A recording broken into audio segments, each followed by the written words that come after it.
Wow, that's really amazing. 1904, 1948, and now in 2012. London is truly great. Now let's hear from Paul Dayton, the CEO of the organizing committee for London 2012, LOCOG.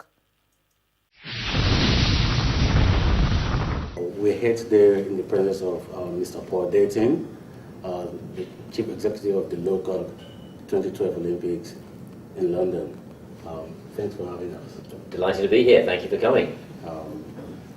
Well, it's Olympic year. Everybody's excited, and everybody all over the world is looking forward to being here in July. What do you think we should expect from the Games?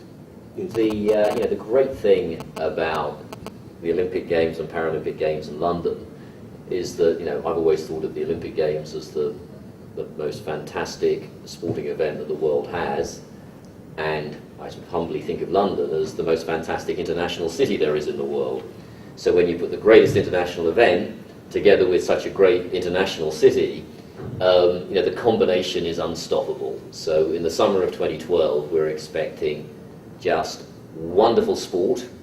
We're expecting the world to visit us, and in many respects, of course, the world's already here. Every team already has a population who live in London. I mean, Nigeria is a very, very good example. There's massive representation. A great, so even if nobody comes, there'll already be a big Nigerian fan club here, roaring on your team. So, 2012 is going to be a spectacular celebration of sport and of everything else London has to offer in terms of culture, parties.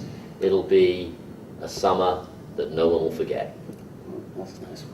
In the world we live in now, everything is happening economic-wise and everything.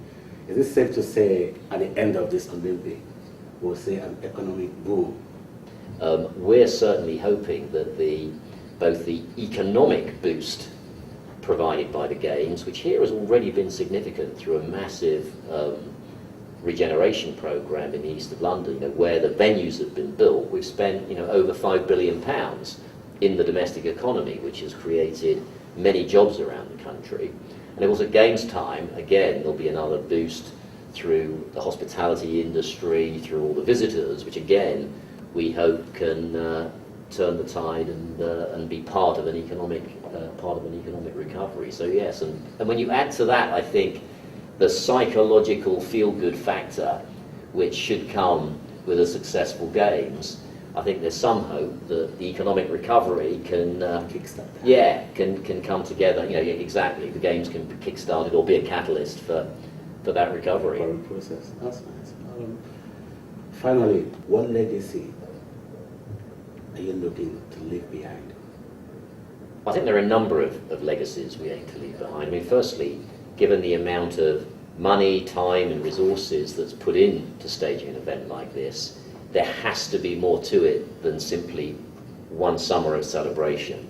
I think also when we stage the Games in London and the world sees the kind of welcome you can have here, when they see the beautiful venues we have to stage the Games, when people see the wonderful creativity in our ceremonies for the Games, that will provide a wonderful legacy for the tourist industry coming into London. London will want to be the place people will want to visit, perhaps for the first time, but probably in most cases they'll want to come back again and see parts of London that they didn't experience on earlier visits. So there are a variety of different legacies. We're also very keen to make sure that the heroic performances we'll see on the sports field from our great athletes inspire our young people to take up sport.